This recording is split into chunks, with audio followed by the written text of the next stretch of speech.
Today we're digging into an absolutely epic American story. Seriously, it's one that's written right into the landscape of California itself. It's all about a patriarch, a true pioneer, and the incredible journey of a man named Martin Murphy Sr. So, to really get a handle on just how influential the Murphy family was, I want you to picture this.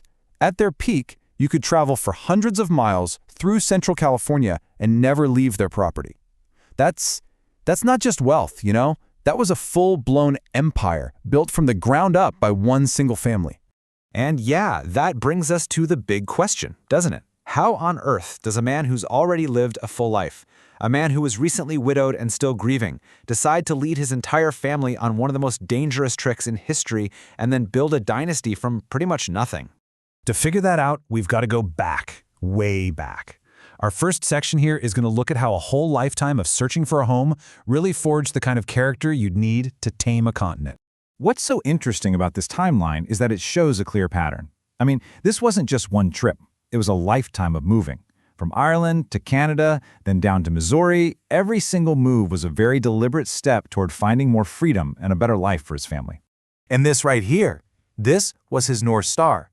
These three things, faith, education, and hard work, they weren't just nice ideas. Nope, they were the absolute, non-negotiable foundation for his family's future. It guided literally every decision he made. And here's the crucial turning point. Losing his wife of nearly 40 years, that could have shattered him. But instead, powered by his deep Catholic faith and this story he'd heard from a priest about a paradise called California, that personal tragedy actually became the final push, the catalyst for their last and most historic journey. Okay, so that tragic event set them on the most dangerous part of their story. Because let me tell you, surviving a 2,000-mile trip to California back then had nothing to do with luck. It was all about leadership. 58. Just think about that number for a second. At 58 years old, an age when most people were settling down for good, Martin Murphy wasn't just tagging along on a wagon train, he was organizing the whole thing. He was the engine behind it all. See, this wasn't some desperate dash west. It was a masterclass in logistics, in management. Murphy knew you needed the right people and the right tools to make it.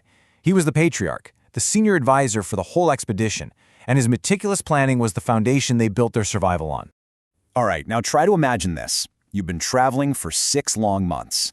You are completely exhausted, and just when you get to the final, hardest obstacle, the brutal mountain winter decides to show up early. The snow starts to fall. And then you see this, a wall of solid rock, 10 feet high, no way to go around it.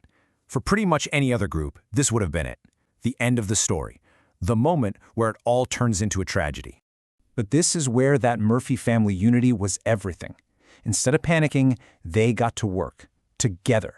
They literally took their wagons apart, and with just pure grit and determination, they lifted every single piece up and over that cliff. It was an absolutely incredible feat of engineering and teamwork. In this comparison, wow. This is what really cements their place in history. You've heard of the Donner Party, right? Well, they took the exact same route just 2 years after the Murphys. But where the Murphy Party had unity and smart leadership, the Donner Party had chaos and infighting. The result is just one of the starkest lessons in history on the thin line between success and total catastrophe. So they made it. They actually made it. But just surviving was only the beginning. Now let's get into how they turned that incredible journey into a true Californian dynasty. So, back then, if you wanted to build an empire in Mexican California, you needed one thing above all else: land. The real currency of power was the rancho, these huge land grants that were basically the backbone of the entire economy. And Murphy, who was always a smart operator, he moved fast. He took money earned up in the gold country and bought his first massive rancho. His home there became famous for its Irish hospitality. It was like a beacon for travelers, and it eventually laid the groundwork for the town of San Martin. Now, what's really cool about this slide is it shows this wasn't a one-man show. It was a coordinated family business. Martin Sr. didn't just build his own fortune, he set up his kids to build theirs too. Each one of them acquired major ranchos, expanding the family's footprint all across the region. Over 100,000 acres. Just let that sink in. We're talking about an area of land bigger than many modern cities, all controlled by a single family that showed up with just a handful of wagons less than 10 years before. It's mind-boggling. But you know, the Murphy legacy is about so much more than just owning a ton of land. Let's take a look at how they actually shaped the DNA of modern California. So here's the bottom line. They were builders. The trail they blazed, that became the main route for the Transcontinental Railroad. Their kids founded towns. They pioneered modern farming. And, honoring their father's passion for education, they helped establish two of California's very first universities. This chart just says it all. They opened the floodgates. They proved that what everyone thought was impossible was, in fact, possible.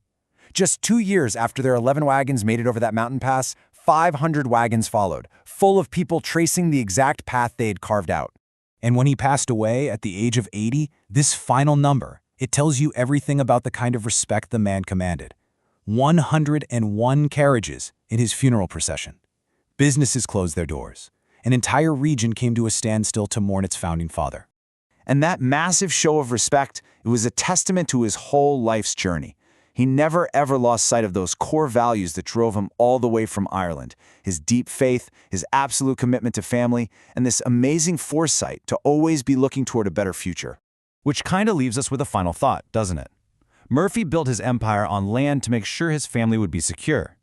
So in our world today, where the frontiers are digital and empires are built on ideas instead of acres, what does it really mean to build something that lasts? What does it take to create a legacy that truly endures for generations to come?